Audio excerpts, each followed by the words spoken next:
कैलाश मानसरोवर पर्वत पे चीन का अधिकार है।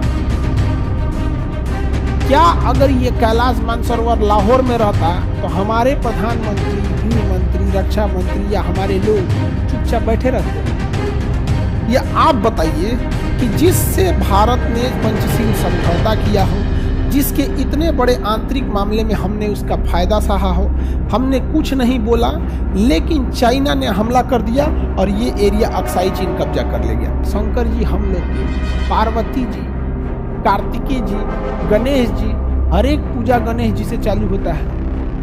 अब तुम उनका बचपन का घर द्वार चाइना कब्जा लिया। ये चीन जो है, ये भारत, चीन भारत को उतना पसंद नहीं करता था यहाँ पर, ठीक है। तो जब ये एरिया था तिब्बत, तो भारत और चीन के बीच में बॉर्डर का काम करता था तिब्बत। भारत और चीन के बीच में बॉर्डर का काम करता था तिब्बत। तो जवाहरलाल नेहरू ने को ऐसे अंदेशा आने लगा कि चाइना तिब्बत पे कब्जा करेगा, उसके बाद भारत पे कब्जा कर लेगा। तो जवाहरलाल नेहरू ने 1956 में एक समझौता किया जिसका नाम था पंचशील समझौता। एक समझौता किया, पंचशील समझौता। ये समझौता अगले 6 साल के लिए था, अर्थात 1956 से 1960 के लिए एक समझौता हुआ भारत और चीन के बीच में, पंचशील समझौता। समझौते का नाम था पंचशील समझौता। बताओ तो बबुआ, इस समझौता कब हुआ था? 1956। समझौता 1954 हो, 56 में स्टार्ट किया था। और देखो ध्यान से, 54 में स्टार्ट कर दिया था इसको 54 में बातचीत करना चालू कर दिया था। 54 में बातचीत करना चालू कर दिया था। 1954 में बातचीत करना चालू कर दिए। अब ये समझौता जो था पंचशील समझौता, ये भारत और चीन के बीच हुआ।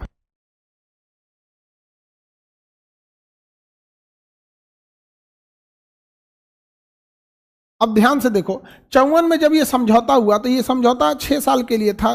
कब खत्म हुआ बाबू? 1960 में। तो पहला तो ये होगा, पूछेगा कि कब हुआ। चाउ मेन ली, इस समझौते में भारत से जवाहरलाल नेहरू और चीन से चाउ मेन ली ने समझौता किया। चाउ मेन ली, चीन से कौन साइन किया? चाउ मेन ली, और भारत से जवाहरलाल नेहरू। अब बताओ, जवाहरलाल नेहरू एक देश का प्रधानमंत्री साइन कर रहा है और उसके साथ साइन कौन कर रहा है? एक मामूली राजदूत, जबकि चीन के राष्ट्रपति को साइन करना चाहिए, लेकिन नहीं किया वहां पर। अब इस समझौते में बात समझो ध्यान से, इस समझौते का पूरा फायदा उठाया चाइना ने। कैसे समझते हैं? ध्यान से समझते हैं। देखिए, पंचशील समझौते में क्या क्या बातें थी। तो पंचशील समझौते में देखिए, ये तो इंडिया है, इंडिया को अपने बॉर्डर को सिक्योर करना था। इंडिया के इधर था तिब्बत और तिब्बत की इधर था चाइना। तिब्बत के इधर क्या था? चाइना था। और ये बीच वाला एरिया क्या था? तिब्बत था। बीच वाला एरिया तिब्बत था। और ये कंप्लीट तो हो गया हमारा भारत, ये इंडिया हो गया यहाँ पर। अब चाइना की नज़र थी इस तिब्बत पे कब्जा करने के लिए। वो चाहता था चाइना कि वो इस तिब्बत पे क्या कर ले? कब्जा कर ले, तिब्बत पर कब्जा कर ले। इसलिए हम लोगों ने समझौता किया था, पंचशील समझौता 1956। हाँ, इसमें डेट लिखा है कि नहीं जी? 1954 से 60 के बीच में 5 चीजें थी, इसलिए इसका नाम रखा गया पंचशील। 5 चीजें थी इस समझौते में, इसलिए इसका नाम क्या रख दिया गया? पंचशील समझौता। क्या क्या 5 चीजें थी? एक दूसरे की अखंडता का ध्यान रखना, यानी एक दूसरे पर युद्ध न करना। अखंडता मतलब एक दूसरे पर युद्ध न करना।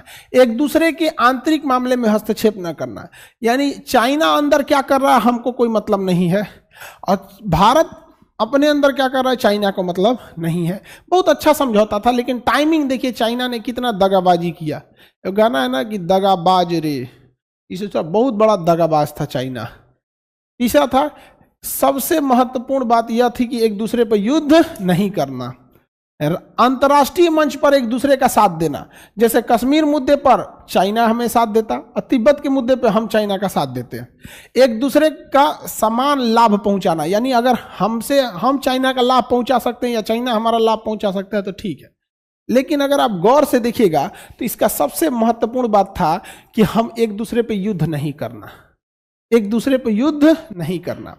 अब इस समझौते को अगर बेहतरीन ढंग से देखिएगा तो कितना अच्छा आपको लगेगा।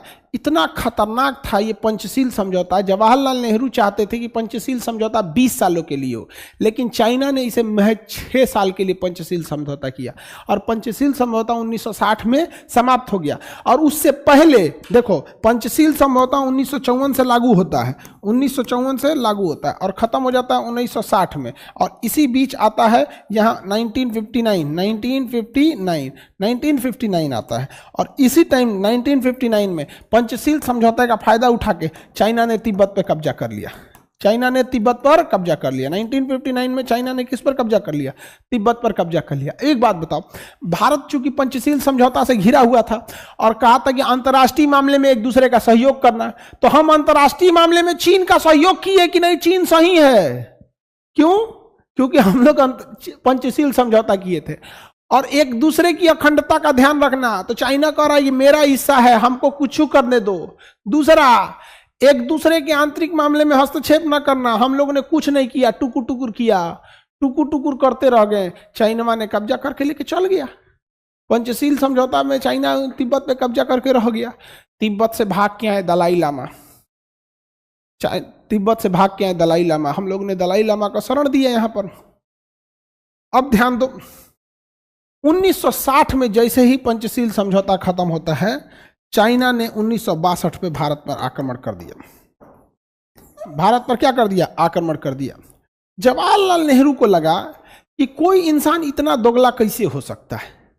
या आप बताइए कि जिससे भारत ने पंचशील समझौता किया हो, जिसके इतने बड़े आंतरिक मामले में हमने उसका फायदा सहा हो, हमने कुछ नहीं बोला, लेकिन चाइना ने हमला कर दिया और ये एरिया अक्साई चीन कब्जा कर ले गया। 10% अक्साई चीन को कब्जा कर ले गया। 1962 में कब्जा कर ले गया। समझा गया कि नहीं? अब आप बताओ, एक नारा लगता था हिंदी चीनी भाई भाई, हिंदी चीनी भाई भाई। अब इस युद्ध में भारत की बहुत भयानक हार हुई थी, बहुत भयानक हार हो गई भारत में। और चाइना ने पूरी तरह से भारत को हरा दिया। इस युद्ध में हम बहुत बुरी तरह हारे थे। चलो छोड़ो, हम अब थोड़ा सा पीछे छोड़ते हैं। जब देश आजाद हुआ तो 1962 में समझो बैलगाड़ी चलती थी, ट्रेन के नाम पे कोयला वाली छुक छुक छुक छुक करने वाली ट्रेन थी, फोन के नाम पे टेलीफोन होता था। हम बहुत पीछे थे। उस तुलना में आज तो हम बहुत शक्तिशाली हैं। आज तनी भारत के प्रधानमंत्री से कहिए कि तनी कुछ बोले तो मोए मोए हो जाता है। आज भी अगर कुछ बोल दे तो हम लोग मोए मोए हो जाते हैं। और ये केवल हम लोग नहीं, पूरे भारत का तंत्र मंत्र, पूरा जितना पूरा इकोसिस्टम है ना। तनी पाकिस्तान के बारे में बोलिए, विदेश मंत्री हो, रक्षा मंत्री हो, प्रधानमंत्री हो, गृह मंत्री हो, ये कर दूंगा, वो कर दूंगा, पीओके लाऊंगा, जान दे दूंगा, ये कर दूंगा। अरे भैया, तो कभी भूले भटके चाइना के बारे में भी बोलिए। चाइना अरुणाचल प्रदेश को कहता है कि मेरा है, बोलिए थोड़ा। नहीं, चाइना के नाम पे भारत में मोए मोए हो जाता है। आज भी भारत में राष्ट्र प्रेम से ज्यादा सरकार प्रेम है। सरकार से ज्यादा लोग प्रेम करते हैं। समझ में आ गया कि नहीं आ गया? आप अगर उठ के देखिएगा, बहुत बड़ी टिप्पणियां आपको नहीं मिलेगी। आज भी डोकालाम में क्या हुआ, अरुणाचल प्रदेश में कितने गांव कब्जा लिया चाइना, चाइना अरुणाचल प्रदेश पे अपना दावा ठोकने लगा, फिर भी हम लोग का क्या हो जाता है? मोए मोए हो जाता है। क्योंकि यदि हम पाकिस्तान पे हमला कर देंगे तो इसका राजनीतिक लाभ भी मिलेगा, राजनीतिक लाभ भी मिलेगा। चाइना पे हमला करेंगे तो राजनीतिक लाभ नहीं मिलेगा। हाँ, मणिपुर में भी हो गया था मोए मोए। समझ में आ गया कि नहीं आ गया? अब समझो ध्यान से, अब अपने मन से जरा पूछो, यदि कैलाश पर्वत पाकिस्तान में होता, यदि कैलाश मानसरोवर पर्वत शंकर जी का, मतलब समझिए कि एकदम मेन वही है, ये शंकर जी का मुख्य स्थान कैलाश पर्वत। एक तरह से कैसे किसी चीज, जैसे देश की राजधानी होती है, ऑफिस का हेडक्वार्टर होता है, उसी तरह शंकर जी का समझिए सब कुछ कैलाश मानसरोवर पर्वत है। कैलाश मानसरोवर पर्वत पर चीन का अधिकार है। क्या अगर ये कैलाश मानसरोवर लाहौर में रहता तो हमारे प्रधानमंत्री, गृह मंत्री, रक्षा मंत्री या हमारे लोग चुपचाप बैठे रहते? नहीं, कहते हमारा है, हमारा है। तो भैया, कैलाश पर्वत पे कभी आपने सुना है आवाज उठाते हुए?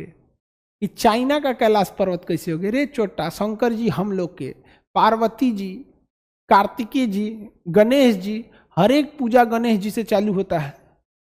अब तुम उनका बचपन का घर द्वार चाइना कब्जा लिया। चाइना के मामले में मोए मोए हो जाते हैं हम लोग। तो बताओ बाबू, हम लोग को पीओके के कैलाश पर्वत लाना है कि नहीं लाना है? और जब शंकर जी आएंगे तब ना शक्ति आएगा। शंकर जी को बाहर छोड़ के रखा है ऐसा। तो कैलाश मानसरोवर किसके पास हो गया है? चाइना के पास हो गया। अब चाइना यही नहीं रुका है, चाइना अपना 5 फिंगर रूल कहता है। 5 फिंगर रूल चाइना कहता है। 5 फिंगर रूल के तहत, देखो कहाँ गया नक्शा हो, हाँ यहाँ है। देखिए चाइना के बात सुनो भाई, सुनो लोगों चाइना की बात। 5 फिंगर, 5 गो अंगुरी, चाइना की नीति है 5 फिंगर। कि लद्दाख भी चाइना का, सुनिए, लद्दाख भी चाइना का, तिब्बत भी चाइना का, नेपाल भी। देखो 5 फिंगर क्या कहता है कि तिब्बत तो चाइना का है ही है। देखो इधर देखो, ये हथेली है, ये तो चाइना का है ही है। ये हथेली किसका है? तिब्बत। आई हथेली से कितनी उंगलियां निकली हैं? 5। हथेली से कितनी उंगलियां निकली हैं? 5। तो चाइना कहता है कि ये हथेली है तिब्बत, हथेली है तिब्बत, हथेली है तिब्बत। अब 5 गो अंगुरी निकला है, तो चाइना ने कहा कि हमने तिब्बत को तो कब्जा कर ही लिया, हमने तिब्बत को कब्जा कर लिया। तिब्बत एक हथेली है, इसकी 5 उंगलियां हैं, इसकी 5 उंगलियां हैं जिसे हम 5 फिंगर कहते हैं। पहला लद्दाख, नेपाल, सिक्किम, भूटान और अरुणाचल प्रदेश, ये 5 पर चाइना कब्जा करेगा। इन 5 पर चाइना कब्जा करेगा, जिसे 5 फिंगर कहते हैं। 5 फिंगर कहते हैं, जिसमें उसने देखिएगा तिब्बत पे तो कब्जा कर लिया। 5 फिंगर में देखिए वो लद्दाख लेके निकल गया, लद्दाख का अक्साई चीन लेके निकल गया लद्दाख। दूसरा देखिए, वो नेपाल भूटान को भी कहता है कि मेरा है। नेपाल और भूटान को भी क्या कहता है कि मेरा है? नेपाल भूटान को भी कहता है कि मेरा है। सिक्किम को कब्जा करने जा रहा था भारत, सिक्किम भारत में मिल गया, ना तो निपटाइए दिया रहता। और अरुणाचल प्रदेश को कहता है कि मेरा है। अरुणाचल प्रदेश को क्या कहता है? मेरा है। ये बताओ भारत के लोग, हमें चाइना से किसी भी तरह का व्यापारिक संबंध रखना चाहिए? चाइना की जो भी कंपनियां हैं उसको सख्त आदेश होना चाहिए कि आप अपने कारखाने भारत में लगाइए, अदरवाइज हम आपको आपका सामान भारत में बेचने नहीं देंगे। जैसे चाइना भारत में अपना कारखाना लगाएगा, 10 से 20 सालों में हम भारतीय उस कारखाने का नकल कर लेंगे, उसमें जितने कर्मचारी हैं भारत वाले काम करने हो जाएंगे, और 10 से 20 साल के बाद हम वो कारखाना खुद ही सेटअप कर सकते हैं। और उसके बाद चाइना को लात मार देंगे। जब लात मार देंगे तो व्यापारिक संबंध बंद कर देंगे। आज चाइना सबसे ज्यादा व्यापार करता है भारत के साथ, और हम लोग को हमेशा मोए मोए करा देता है। भारत में बाइकॉट चाइना का मूवमेंट चला था कि चाइना का बहिष्कार करो। टी शर्ट चल रहा था बाइकॉट चाइना का, और टी शर्टवा चाइना में छप रहा था। टी शर्ट पे लिखा था बाइकॉट चाइना, और टी शर्टवा कहाँ छप रहा था? चाइना में बन रहा था। खूब तो बाइकॉट चाइना कर रहे हैं लोग। वाह, चाइना वाला कितना हंस रहा होगा सब, सोच रहा हम ही से मंगा के कर रहा है बाइकॉट चाइना। क्या कहिएगा, चाइना के इंजीनियर सब बहुत जबरदस्त है सब। भारत के इंजीनियरों में पता नहीं क्या हो गया है, समझे में नहीं आता है। भारत में देखना इंजीनियर भी बनते हैं, डॉक्टर भी बनते हैं। आप देखिएगा अमेरिका से बेहतर इलाज भारत में होता है। अमेरिका से लोग इलाज कराने भारत में आते हैं, अफ्रीका से इलाज कराने भारत में आते हैं। तनी कहो ना कि अमेरिका से इंजीनियर भारत के इंजीनियर से सीखने आते हैं, भारत में जाके पुल बनाते हैं। भारत का इंजीनियर सबसे बड़ा पुल बनाता है। सर पुल पे जब भी चढ़ा करो लोग हनुमान चालीसा पढ़ लो, खास करके बिहार में तुमको पुल पे वही बचाएंगे जो पवन पुत्र हैं। हवा में ही लटकोगे तो जैसे बिहार के किसी पुल पे चढ़ो, तुरंत हे पवन पुत्र हनुमान हमारी रक्षा करे, हम अभी हवा में ही हैं, कोई ठीक नहीं है ये पुल किधर से धंसेगा। समझ में आया? भारत के इंजीनियर सब, भारत में तो इंजीनियर अच्छे अच्छे हैं सब, बिहार में तो ससुरा सरकारी इंजीनियर है सब।